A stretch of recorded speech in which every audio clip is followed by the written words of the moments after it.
terima kasih. Kalau boleh tahu namanya siapa ya, Dek? Nama saya Nuraida, Bu. Oh, kalau boleh tahu kamu dari mana? Dari rumah aja. Bagaimana dengan sekolahnya hari ini? Alhamdulillah baik. Apakah kamu kesini atas dasar keinginan sendiri? Iya, Bu, saya kesini atas keinginan saya sendiri. Oke, sebelumnya kamu sudah pernah datang ke sini? Belum. Oke, begini konseling di lembaga ini adalah suatu layanan yang berusaha untuk membantu siswa yang sedang menghadapi masalah atau sulit mengambil keputusan agar dia mampu untuk memecahkan masalahnya atau agar dia mampu untuk mengambil keputusan yang tepat baginya. Nah, apakah kamu sudah mengerti? Iya, Bu, mengerti. Oke, jadi peran ibu di sini sebagai konselor yang berusaha membantu kamu untuk menemukan jalan keluar atas masalah yang kamu hadapi. Lalu, kamu sendiri sebagai konseli sebaiknya aktif dalam mengemukakan masalah dan latar belakang masalah serta mengkaji berbagai kemungkinan jalan keluar. Baik, Bu, saya akan berusaha aktif dalam konseling ini, tapi saya tidak ingin kalau masalah saya ini diketahui oleh orang lain, Bu. Kamu jangan khawatir. Di sini ibu akan menjaga rahasia karena di dalam beberapa kode etik konseling salah satunya adalah asas kerahasiaan. Jadi jangan ragu untuk mengemukakan masalah kamu tanpa perlu takut akan diketahui orang lain. Syukurlah kalau begitu, Bu.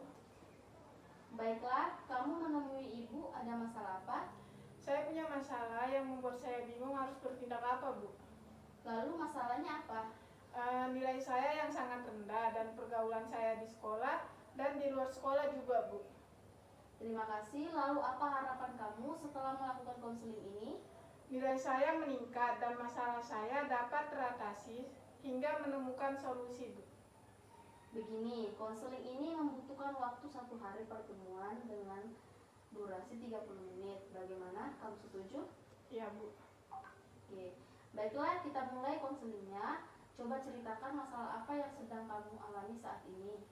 Begini, Bu, saya punya masalah dengan pergaulan saya yang kaitannya dengan nilai saya sangat rendah di semester 1 ini, Bu. Kalau boleh tahu bagaimana kondisi pergaulan kamu saat ini? Saya punya 4 teman akrab, Bu, tapi Teruskan kamu bagaimana? saya membencinya, Bu. Astaga, menurut ibu sebaiknya kamu jangan berkata seperti itu. Kenapa kamu membencinya? Nilai saya rendah gara-gara mereka, Bu. Sebenarnya saya pengen berhenti berteman dengan mereka, tapi tidak mungkin karena kami sudah berteman cukup lama dan pastinya saya akan dikucilkan.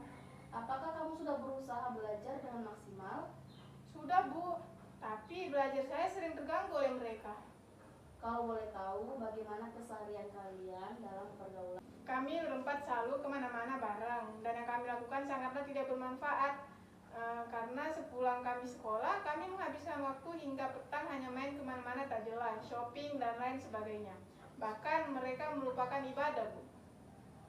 Kamu sudah pernah menegurnya untuk menguruskan pergaulan kalian? Sudah sih, Ibu, tapi nggak direspon, malahan mereka mojokin saya kalau saya berargumen. Saat kami jalan, mereka lupa dengan sholat. Saya sering mengajaknya, malah saya dibilang soalin. Memang sih, Bu, kalau dibanding dengan mereka, saya sendiri yang masih sering sholat. Kalau saya puasa sunnah juga dibilang soalin, sering diledekin dan sebagainya. Sebenarnya saya juga pengen tetap menjadi teman akrab mereka, Bu. Tadi kamu bilang ingin berhenti berteman. Kok sekarang ingin tetap menjadi teman akrab? Iya juga sih, Bu, sepertinya saya tidak bisa mengubah mindset mereka dan saya ingin mendapatkan nilai yang maksimal. Kamu pasti bisa. Iya, Bu. Jadi kamu benci pergaulan ini karena banyak dampak negatif, termasuk nilai? Iya, begitulah, Bu. Memang terkadang kita membenci teman kita karena perilakunya yang kurang baik. Tetapi saya sedih, Bu. Kamu malah sedih kenapa? Sejujurnya, Bu, sebenarnya saya sangat menginginkan pergaulan kami ini merana pada hal positif dengan merubah mereka menjadi orang-orang yang berperilaku baik. Kamu bahagia jika teman-teman dapat merubah kesehariannya? Iya, Bu, apalagi kami sudah berteman cukup lama kan. Dan saya bingung dengan kondisi ini jika saya menjauh, mereka ini tidaklah mungkin jika pertemanan ini tetap berlangsung, nilai saya pasti makin rendah. Kamu kesal karena tingkah mereka yang mengakibatkan nilai kamu minim? Iya Bu, saya benar-benar tidak tahu harus bertindak bagaimana. Kamu kesal karena keseharian-keseharian mereka dan sekarang kamu sedih sekelas dengan mereka. Betul Bu, saya jengkel dengan kondisi seperti ini.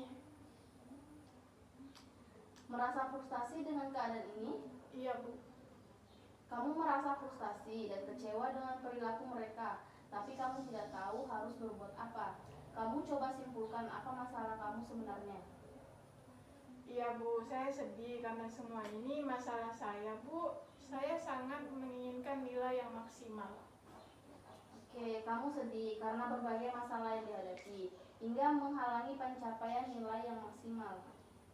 Iya Bu, saya merasa terganggu karena sering kepikiran masalah ini. Setiap saya mencoba untuk mengerti dan mengubah semua lingkungan agar nilai saya bisa maksimal di semester yang akan datang. Kamu sedih karena tidak bisa mendapatkan nilai maksimal?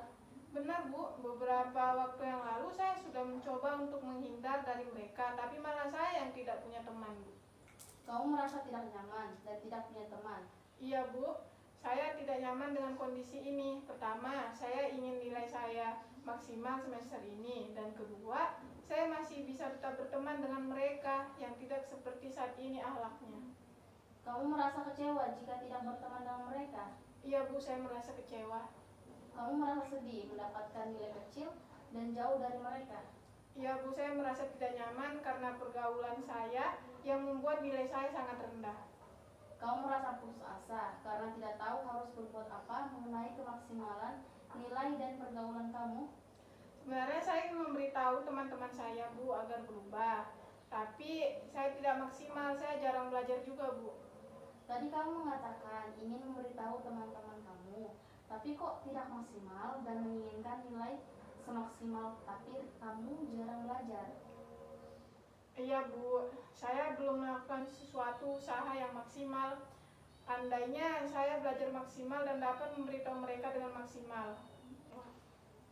Kamu merasa sedih dan kecewa karena kamu benar-benar ingin melakukan usaha terbaik, sebagaimana ditunjukkan oleh kemampuan kamu mengembangkan rencana usaha terbaik dan melaksanakan. Tapi apakah saya bisa merubah nilai saya menjadi maksimum dan teman-teman saya berubah? Kamu tidak yakin bisa berusaha maksimal, meski kamu telah mengetahui kekuatan-kekuatan kamu untuk mencapainya. Iya sih Bu, saya ingin merubah kondisi ini gara-gara pergaulan saya, nilai saya menurun Bu. Kamu merasa marah dengan diri kamu karena tidak tahu bagaimana cara agar nilai tinggi dan teman berubah. Benar Bu, tapi seharusnya saya tidak tinggal diam dalam menghadapi masalah ini.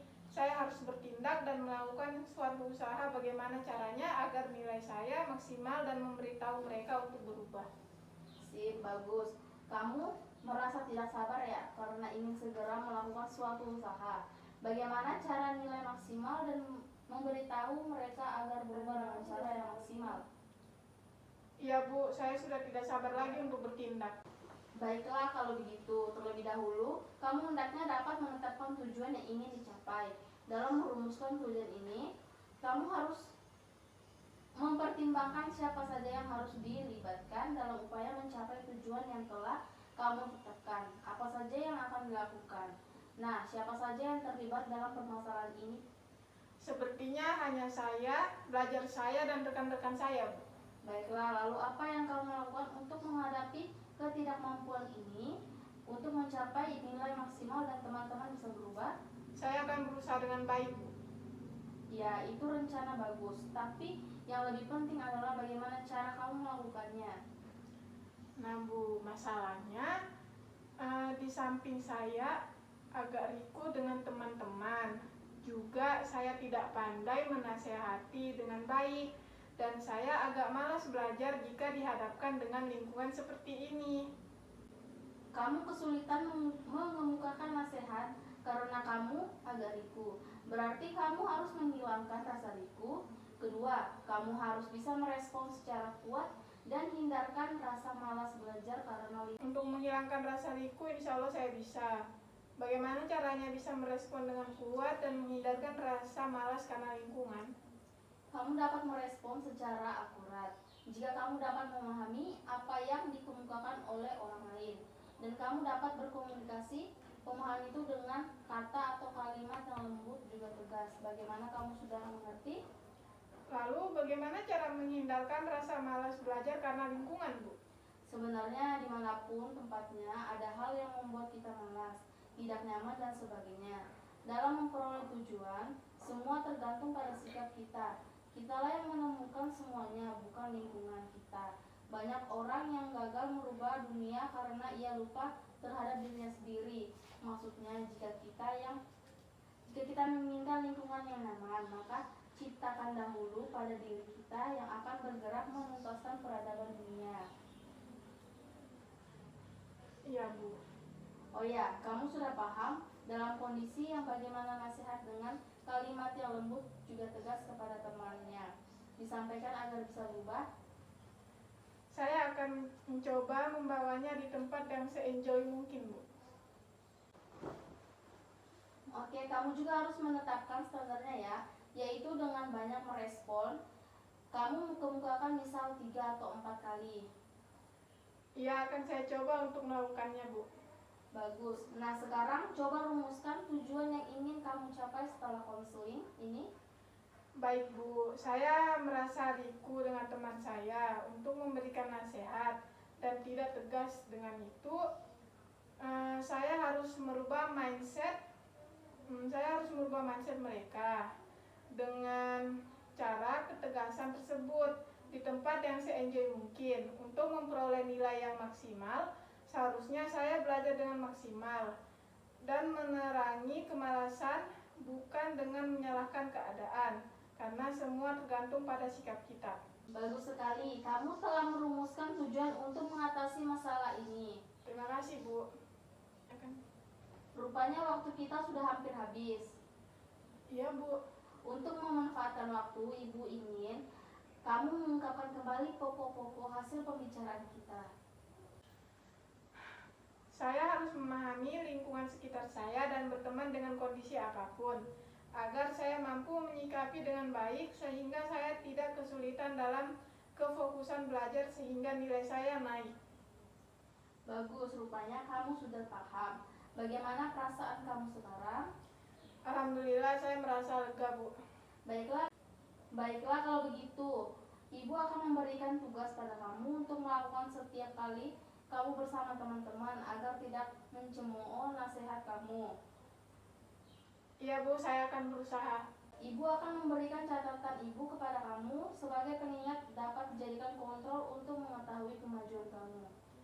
Baik, Bu, terima kasih. Kalau kamu tidak keberatan, kita bisa bertemu lagi di sini pada hari dan jam yang sama untuk membicarakan pengalaman kamu. Baiklah, kalau begitu saya boleh izin pamit pulang, Bu. Baiklah, pertemuan kita cukup sampai di sini. Hati-hati di jalan ya kamu. Ya, baik, Bu, terima kasih. Selamat siang, Bu. Ya.